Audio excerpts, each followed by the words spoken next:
Assalamualaikum warahmatullahi wabarakatuh. Bagaimana keadaan mahasiswa semua? Bagaimana kabar kalian semuanya?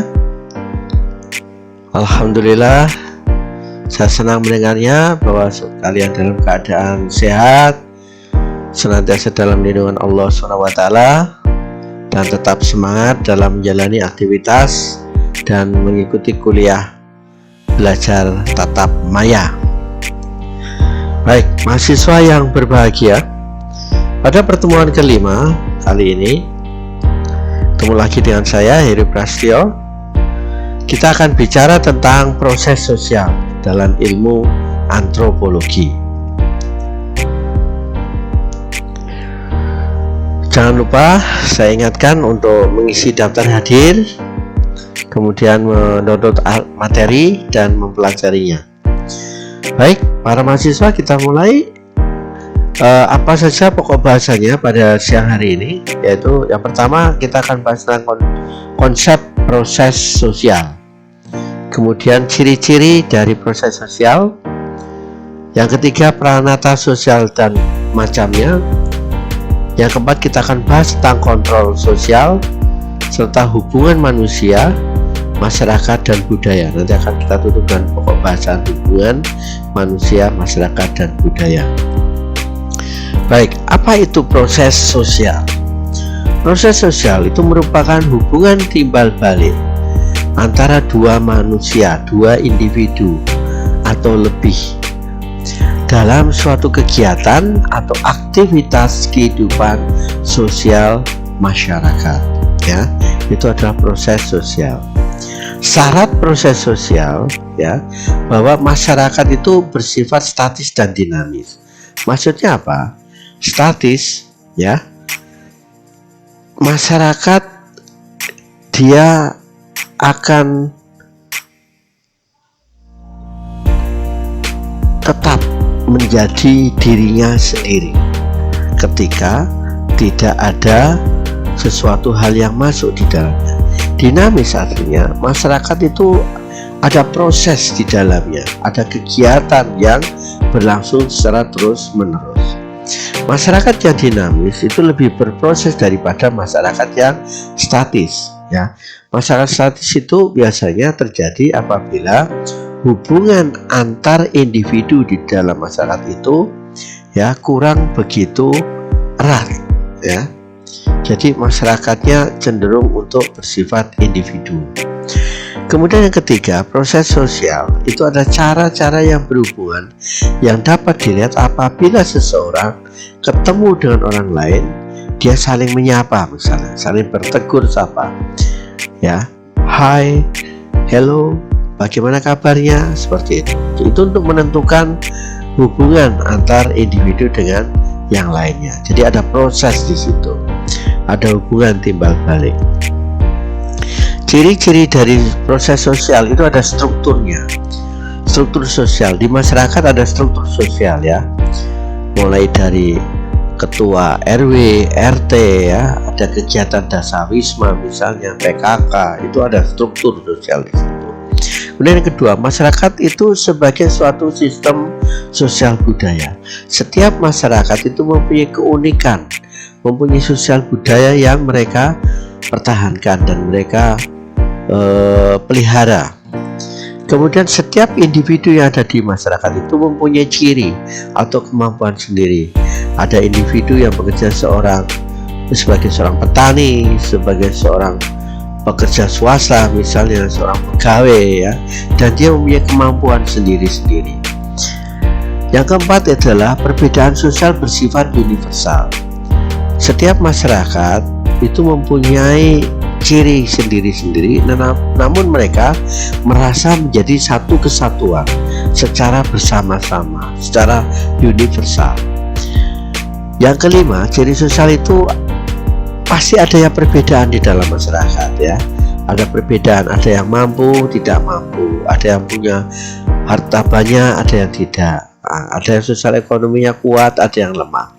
Pasti ada perbedaan. Yang keenam, lapisan yang bertingkat dalam masyarakat itu dikenal dengan stratifikasi sosial, ya.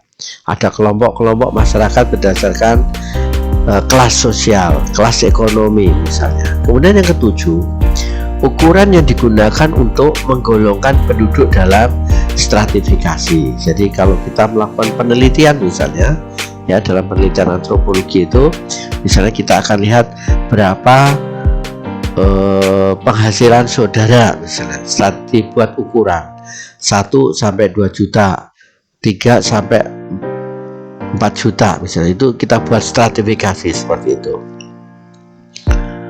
Kemudian peranata sosial dan macamnya. Peranata sosial itu apa? Yaitu wadah yang memungkinkan masyarakat untuk berinteraksi menurut pola perilaku sesuai dengan norma yang berlaku. Setiap masyarakat melakukan pola interaksi. Berdasarkan apa peranata sosial itu? Secara ekonomi. Terjadi berarti ada pedagang, ada pembeli, ada peranata sosial, ya, ada jabatan-jabatan sosial di masyarakat, ada peranata politik, peranata pendidikan, ya, ada guru sama murid, ya, ada peranata kepercayaan, ada peranata kesenian misalnya, ya, berbagai macam seni budaya. Kemudian kita akan bahas selanjutnya adalah kontrol sosial atau social control. Dalam proses sosial, ya, kontrol sosial ini ada suatu hal yang penting. Kenapa? Karena ini merupakan upaya atau strategi untuk mencegah perilaku manusia yang menyimpang di dalam masyarakat. Ya, jadi misalnya apa? Ketika ada seorang yang membuang sampah sembarangan, misalnya, berarti kontrol sosialnya apa? Akan didenda misalnya, akan diingatkan, ya, untuk tidak membuang sampah sembarangan. Dalam masa saat ini, kontrol sosial apa misalnya? Bahwa setiap orang yang keluar rumah harus memakai masker. Ini sesuai dengan Perda, kalau kita di Banyumas itu Perda nomor 2 tahun 2020, ya. Itu sebagai kontrol sosialnya. Kemudian adanya orang atau individu yang melanggar norma yang ada akan diberikan sanksi, ya. Tadi dalam kasus yang sekarang terjadi, kondisi saat ini, jadi kalau orang yang tidak memakai masker misalnya, dia akan dikenakan sanksi, yaitu kerja sosial misalnya, membersihkan jalan, membersihkan selokan misalnya, ya, seperti itu. Kemudian pokok bahasan selanjutnya adalah hubungan manusia, masyarakat, dan budaya. Hubungan antara ketiga komponen ini, ketiganya itu saling berhubungan satu sama lain, di mana manusia itu adalah kelompok individu yang ada di dalam masyarakat, sedangkan masyarakat adalah suatu organisasi manusia yang saling berhubungan dengan kebudayaan. Sedangkan kebudayaan itu sendiri adalah merupakan unsur paling dasar dari suatu masyarakat, karena kebudayaan itu didapat karena adanya interaksi individu yang ada di masyarakat, sehingga apa? Sikap pola perilaku masyarakat dalam manusia dalam masyarakat itu ditentukan oleh sistem budaya yang ada di dalamnya. Oke, demikian untuk pokok bahasan pada minggu ini, ya, tentang proses sosial. Ini ada satu aktivitas belajar mandiri yang perlu saudara pecahkan, yaitu coba saudara jelaskan tentang proses sosial yang bermanfaat bagi pemecahan masalah kesehatan. Coba saudara jelaskan proses sosial yang bagaimana yang bermanfaat untuk memecahkan masalah kesehatan yang sekarang ini terjadi misalnya. Oke, jangan lupa nanti Anda download materi, Anda baca, searching beberapa materi untuk bisa menjawab pertanyaan pada aktivitas belajar mandiri pada pokok bahasan ini.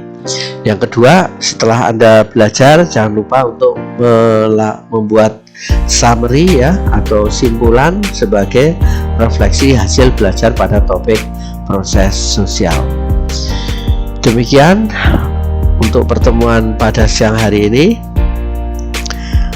Sebelum saya akhiri, saya berpesan untuk tetap semangat dalam menjalani aktivitas kehidupan sehari-hari, tetap semangat untuk belajar ya, harus jaga kesehatan,